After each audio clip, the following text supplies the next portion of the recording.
Diasco Foot, miroir du football de la diaspora congolaise.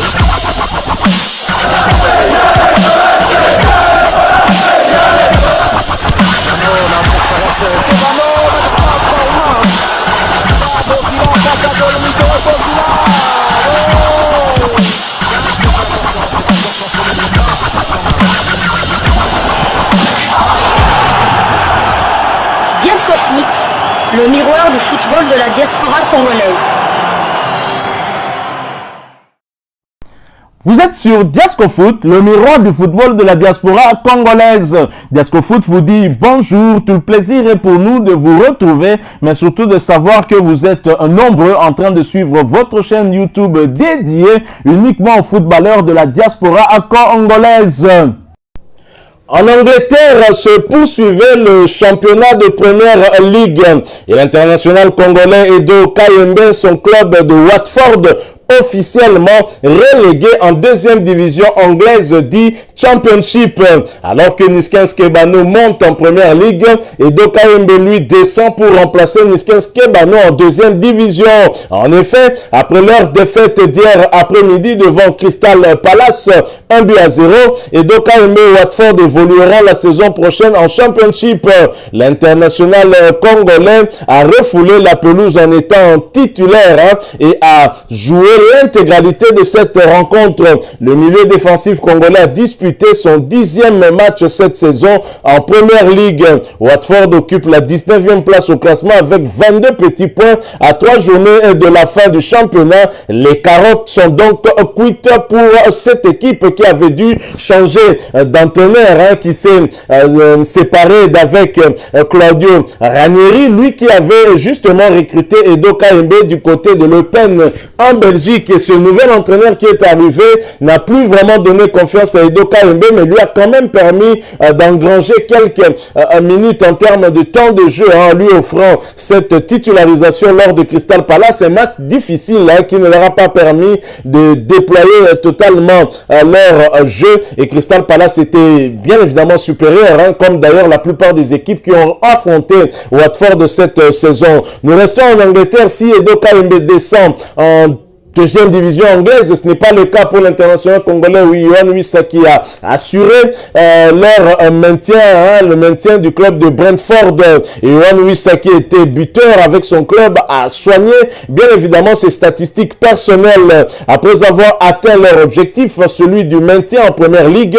Brentford FC a atomisé Southampton 3-0 dans le cadre de cette 36e journée du championnat de première ligue. Titularisé hier après-midi, Yohan Wissa a inscrit son 6e but en championnat, son 9e toute compétition confondue, et cela en 31 matchs joués pour sa première saison en Angleterre. Brentford se place après cette belle victoire en 12e position au classement de première ligue avec 43 points à 2 journées de la fin. Brentford reste en première ligue, et Yohan Wissa qui a fait ses bons débuts en première ligue a montré de la qualité, de très belles choses. J'espère qu'il restera dans cette dynamique, bien évidemment, lors de la saison prochaine, et que leur objectif pour la saison prochaine pourra évoluer, pourquoi pas chercher à arracher une place européenne. Le championnat anglais de première division est le championnat le plus dur dans le monde, mais leurs résultats d'ailleurs le prouvent. Les clubs anglais ont atteint les demi-finales de la Champions League. On avait au moins 2 clubs anglais en demi-finale, au moins un s'est qualifié pour la finale. C'est dire que ce championnat est parmi les meilleurs du monde, si pas le meilleur. Alors nous restons en Angleterre, cette fois-ci nous quittons la première ligue, la première division anglaise. Nous allons en deuxième division où Niskens Kebano et Fulham ont été humiliés en clôture du championnat alors qu'ils venaient d'être sacrés champions de la deuxième division anglaise. Les Cottagers n'ont pas fait de poids devant Sheffield United. Ils se sont inclinés lourdement sur le score de 4-0 à l'occasion de cette dernière journée du championnat. Niskens Kebano était titulaire, il a disputé l'intégralité de cette rencontre. Le Congolais clôture le championnat en réalisant l'une de sa meilleures saisons en carrière. Pour 42 matchs disputés, il a inscrit 9 buts avec 6 passes décisives à la clé, toutes compétitions confondues. La saison est terminée pour Fulham et Niskens Kebano qui vont jouer la saison prochaine en Première Ligue. Félicitations à Mwana Amboka. Toujours en Championship, du côté de Peli Rudok Mpandu et Luton Town, ils ont réussi à obtenir leur ticket qualificatif pour les playoffs de la montée en Première Ligue grâce à leur victoire hier après-midi 1-0 devant Reading. Les Hatters ont consolidé leur 6e place au classement, synonyme d'une qualification pour les barrages de l'ascension en première division anglaise. L'international congolais, le milieu défensif Peli Rudok Mpandu, blessé, n'a malheureusement pas pris part à cette rencontre. Lui qui a disputé 34 matchs cette saison avec son club pour un but inscrit et 2 passes décisives délivrées. Pour les playoffs, Luton Town va affronter Huddersfield Town. Le match est prévu pour le vendredi 13 mai pour le compte de la manche. Allez, voilà donc que nous poursuivons ces quelques informations. Nous allons quitter cette fois-ci l'Angleterre. C'était un tout petit peu long du côté de l'Angleterre. Nous allons aller en Suisse. Vous l'avez compris, ce sera pour parler de Elia Meshak, l'international congolais des Young Boys de Berne. Nous en parlons après cette courte pause. Diasco Foot, le miroir du football de la diaspora congolaise. En Suisse, Elia Meshak et les Young Boys de Berne sombrent à Lugano. Pourtant, devant à la pause, les Young Boys de Berne ont finalement craqué et se sont inclinés sur le score de 3-1 sur la pelouse de Lugano. L'international congolais Elia Meshak n'avait pas été titularisé pour ce match. Il a fait sa montée en jeu à la 34e minute de jeu. Cette saison, ça n'a pas été terrible pour Young Boys de Berne qui a connu beaucoup de revers. Ce club qui était en tout cas le tenant du titre de ce championnat suisse de première division, n'a pas réalisé une très bonne saison cette année.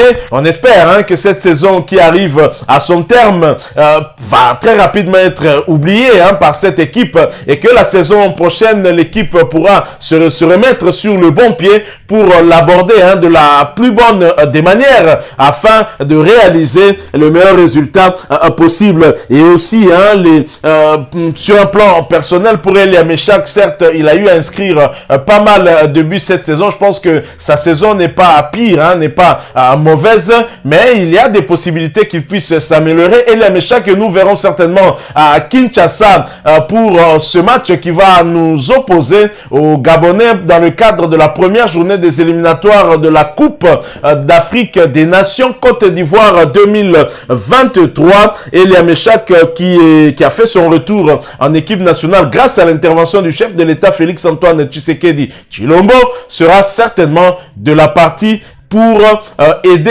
la RDC à se consoler et à tenter d'arracher l'une des 2 places qualificatives pour cette CAN Côte d'Ivoire 2023.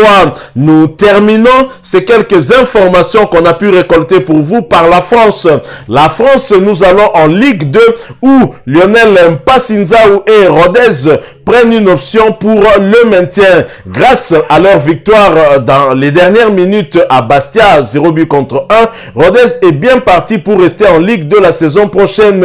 Lionel Mpassinzaou a de nouveau été très précieux dans les buts ruténois. Il faudra une défaite d'au moins 7-0 et une victoire de Kevili pour que Rodez perde sa place de premier non relégable. Voilà donc une lueur d'espoir pour l'international congolais Lionel Mpassinzaou qui était dans une très mauvaise dynamique depuis un certain temps et qui se sont repris à quelques 2 journées de la fin de de ce championnat, à quelques journées en tout cas de la fin du championnat français de 2e division, l'équipe s'est rapidement repris et je pense qu'ils sont bien partis pour rester en Ligue 2, ce qui est une très bonne chose, hein. C'est ce que nous souhaitons pour notre international congolais. Voilà donc qui met fin à ces quelques news que nous avons prévues pour vous. Si vous les avez aimés, laissez-nous un maximum de j'aime. Merci de partager avec nous votre opinion en nous la laissant à travers un commentaire. Vous êtes nouveau ou ancien et que vous ne vous êtes pas encore abonné sur cette chaîne Diasco Foot parce que nous sommes le miroir du football de la diaspora congolaise, eh bien n'hésitez pas, abonnez-vous et n'oubliez pas d'activer la petite cloche de notification. Celle-ci apparaîtra une fois que vous serez abonné. Encore une fois, merci à vous, avec espoir de vous retrouver très bientôt dans un autre sujet d'actualité. En attendant, portez-vous bien et Diasco Foot vous dit au revoir.